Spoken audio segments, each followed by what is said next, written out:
Podalakuru ఏఈని electricity ఏఈని అడిగితే ఆయన చెప్పినటువంటి మాట, నువ్వు ఒకసారి వెళ్ళి తెలుగుదేశం పార్టీ వాళ్ళ చేత ఒక ఫోన్ చేయిస్తే నేను మీకు ఈ కనెక్షన్ ఇచ్చేస్తాను అని చెప్పడం జరిగింది.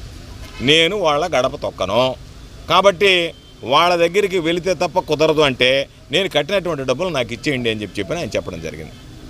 దానిలో వెంటనే ఆ ఏఈ దుర్భాషలాడడం, ఆ డబ్బులు తిరిగి ఇవ్వడానికి నిరాకరించడం, వీటన్నిటితో పాటు ఆయన వెంటనే ఫోన్ చేసి తెలుగుదేశం పార్టీ నాయకులకు చెప్పడం, ఈ విధంగా మీరు ఆపమన్నారు, నేను ఆపాను, అతను నా మీద వచ్చి ఈ విధంగా అరిసిపోయాడని చెప్పడం, వాళ్ళు వెంటనే పోలీస్ స్టేషన్కి ఎస్ఐకి ఫోన్ చేసి చెప్పడం, ఆ ఎస్ఐ వెంటనే ఒక ఎటువంటి ఫిర్యాదు లేకుండానే వాళ్ళని పిలిపించడం, కొట్టడం, మరలా మీరు సరిగ్గా కొట్టడం లేదని తెలుగుదేశం పార్టీ వాళ్ళు చెప్తే దానికి సంబంధించి వీడియో కాల్లో చూపించి మరీ కొట్టడం, ఇవన్నీ జరిగిన మీదట దాని గురించి కొట్టారు ఎందుకు అని చెప్పి మేము వెళ్ళి అడిగితే, ధర్నా చేస్తే, నిరసన తెలిపితే దాని మీద మాకు రైతులతో కలిపి నా మీద కలిపి ఒక పోలీస్ కేసు పెట్టారు. రైతు కనుక నియమ నిబంధనల ప్రకారం ఇవ్వమని కనుక మమ్మల్ని ప్రశ్నిస్తే మేము వాళ్ళని పిలిచి కొడతాం, కేసులు బనాయిస్తాం, కేసులు పెడతాం, అవసరం అనుకుంటే వాళ్ళని కొడతాం, లాకప్లో వేసి కొడతామని చెప్పి ఈరోజు ఈ ప్రభుత్వం చెప్పేటువంటి పరిస్థితి. అంటే రైతుల పరిస్థితి ఎంత దయనీయంగా తయారైంది ఈ రాష్ట్రంలో అంటే, రైతులు కరెంటు కనెక్షన్ అడిగితే మీరు పోలీస్ స్టేషన్కి పిలిచి కొడతారా? రైతుని పోలీస్ స్టేషన్లో పిలిచి కొట్టారు అని చెప్పి రైతులందరూ కలిసి ధర్నా చేస్తే రైతుల మీద పోలీసు కేసులు పెడతారా? ఇంతకన్నా రైతుల పట్ల చంద్రబాబు ప్రభుత్వం ఎంత దమనకాండ జరుపుతుంది, ఎంత దౌర్జన్యం చేస్తుంది, ఎంత దయనీయంగా వ్యవహరిస్తుందని చెప్పడానికి ఇంతకన్నా పెద్ద ఉదాహరణ అవసరం లేదు.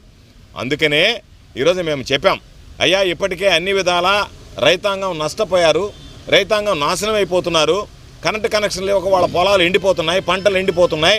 అటువంటి పరిస్థితుల్లో మీరు రాజకీయాలకు అతీతంగా, పార్టీలకు అతీతంగా ఆలోచించాల్సినటువంటిది వెళ్ళి ఈరోజు దానికి భిన్నంగా వ్యవహరిస్తున్నారు. మేము అధికారం అనుభవించాం, మేము అధికారంలో ఉన్నాం, శాసనసభ్యులుగా 10 సంవత్సరాలు ఉన్నాం, మంత్రిగా ఉన్నాం, జిల్లా పరిషత్ చైర్మన్గా ఉన్నాం. నేను ఎస్సీ గారిని అడిగా, నేను లేనప్పుడు మీ వాళ్ళని పిలిచి అడగండి, నేను కానీ మా నాయకులు కానీ ఎవరైనా సరే, అయ్యా వీళ్ళకి ఇవ్వద్దు కనెక్షన్ అని ఎప్పుడన్నా చెప్పామా అని చెప్పి మీరు వాళ్ళతో రహస్యంగా విచారణ జరిపి ఒక నివేదిక తీసుకోండి, వివరాలు రాబట్టండి. కాబట్టి ఎక్కడ పడితే అక్కడ రైతుల పట్ల దయనీయంగా ఈరోజు వాళ్ళ పట్ల ఎట్లా నిర్లక్ష్యంగా ప్రవర్తిస్తుంటే, అన్యాయంగా ప్రవర్తిస్తుంటే, వాళ్ళు ప్రశ్నిస్తే మీరు కేసులు పెడతా, వాళ్ళని తీసుకెళ్ళి లోపలేస్తా, వాళ్ళని కొడతా, దాని మీద అదేమంటే కేసులు బనాయించేటువంటి పరిస్థితి ఏర్పడితే ప్రశ్నించే వాళ్ళని ఇంక ఎవరితో చెప్పుకోవాలో తెలియనటువంటి పరిస్థితి. కాబట్టి రాష్ట్రంలో రైతాంగం ఎంత దయనీయమైనటువంటి పరిస్థితిలో ఉన్నారనేటువంటి దానికి ఇది ఒక ఉదాహరణ అని చెప్పి సందర్భంగా తెలియజేస్తూ అధికారులందరికీ చెప్పాం, ఆ పోలీసు అధికారికి కూడా చెప్పాం, 2029తో అయిపోతుంది పాపం అతని పోలీస్ చరిత్ర అయిపోతుంది.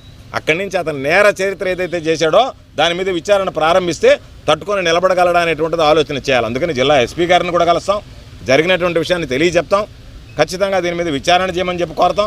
ఎందుకంటే విచారణ జరగదు, ఎక్కడన్నా అన్యాయం జరిగినా, అక్రమం జరిగినా, ఈరోజు నేను మీకు బహుశా మీడియాకు గుర్తుందో లేదో పోలీసు వ్యవహారంలో చెప్పా, పోర్టులో ఏదో జరిగితే పోక్సో కేసులో వెంటనే అక్కడ ఉన్నటువంటి సిఐ రవినాయక్ని సస్పెండ్ చేశారు. నేను చెప్పా, అతనే బయట మాట్లాడుతున్నాడు, 10 రూపాయలు ఖర్చు పెట్టుకుంటే పోస్టింగ్ తెచ్చుకోవడం పెద్ద పని అని చెప్పి మాట్లాడుతున్నాడు అని చెప్పా.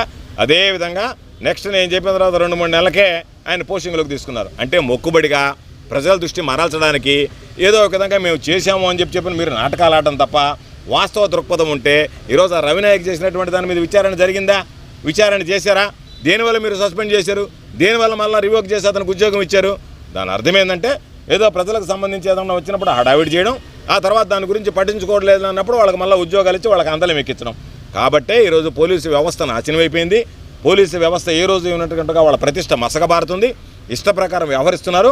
కాబట్టి నేను ఆ రోజు చెప్పా, ఈ రోజు చెప్పా, నా మీద ఎన్ని కేసులు పెట్టినా పర్వాలే, పోలీసులు కనుక రైతుల పట్ల కానీ, వైఎస్ఆర్ కాంగ్రెస్ పార్టీ నాయకుల పట్ల కానీ, కార్యకర్తల పట్ల కానీ తీవ్రంగా నిర్లక్ష్యంగా వ్యవహరిస్తే వాళ్ళు ఏ విధంగా మీతో మాట్లాడతారో అదే రీతిలో మీరు తిరిగి సమాధానం చెప్పండి, నేను చూసుకుంటానని చెప్పా. మరలా చెప్తున్నాం, కేసులకి, అరెస్టులకి, జైలుకి భయపడం.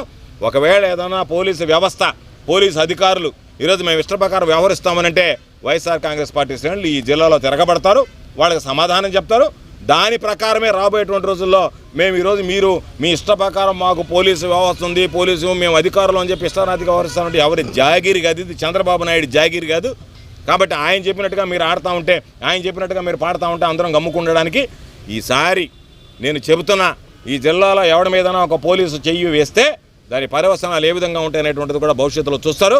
కాబట్టి నేను మా కేడర్ కూడా చెప్తున్నా, మీరు ఏమీ పర్వాలా, మీరు తిరగబడండి, మీ మీద అన్యాయంగా అక్రమంగా కేసులు బనాయించి దౌర్జన్యాలు కనుక ఏ పోలీసు అధికారి ప్రవర్తించినా మీరు అదే స్థాయిలో తిరగబడండి, అదే స్థాయిలో ధీటుగా సమాధానం చెప్పండి. దాని జరిగేటువంటి పర్యవసనాలు చూసుకుందాం, అంతే తప్ప మీరు ఇది అక్రమంగా అన్యాయంగా ఈరోజు హైకోర్టు నుంచి సుప్రీంకోర్టు ఇచ్చినటువంటి సహజ న్యాయ సూత్రాలకు విరుద్ధంగా మేము వచ్చి పిలిచి కొడతాము అంటే పౌర హక్కులకు భంగం కలిగించేటువంటి విధంగా ఎవ్వరం గాజులు దొడుకుని కూర్చోవాల్సినటువంటి అవసరం లేదు. సమాధానం చెప్పండి, తిరగబడండి. నన్ను ఎందుకు నువ్వు కొట్టావు అని చెప్పి అడగండి. అదే రీతిలో మీరు ఎదురు తిరిగితే ఆ రోజు పోలీసు వ్యవస్థ కూడా ఆలోచనలు పడుతుంది, తగ్గొస్తుంది తప్ప మీరు భయపడమో పోలీసు వాళ్ళు రాగానే జీపు చూడగానే మళ్ళీ ఆడుకు వెళ్ళిపోవడం చేస్తే వాళ్ళు మిమ్మల్ని తరుముకుంటానే తిరుగుతుంటారు. కాబట్టి తిరగబడండి అని చెప్పాం, దానికే కట్టుబడి ఉన్నాం. రాబోయేటువంటి రోజుల్లో ఈ జిల్లాకు సంబంధించి ఏ వైఎస్ఆర్ కాంగ్రెస్ పార్టీ మీద ఏ అధికారైనా నిర్లక్ష్యంగా వ్యవహరించినా దౌర్జన్యం చేసినా సరే ధీటుగా సమాధానం చెప్పడానికి సిద్ధంగా ఉన్నామని చెప్పి ఈ సందర్భంగా తెలియజేస్తుంది. మీరు చూస్తున్నది టైమ్ 9 తెలుగు డిజిటల్ నెట్వర్క్. సమాజం కోసం సరికొత్త ఆలోచన.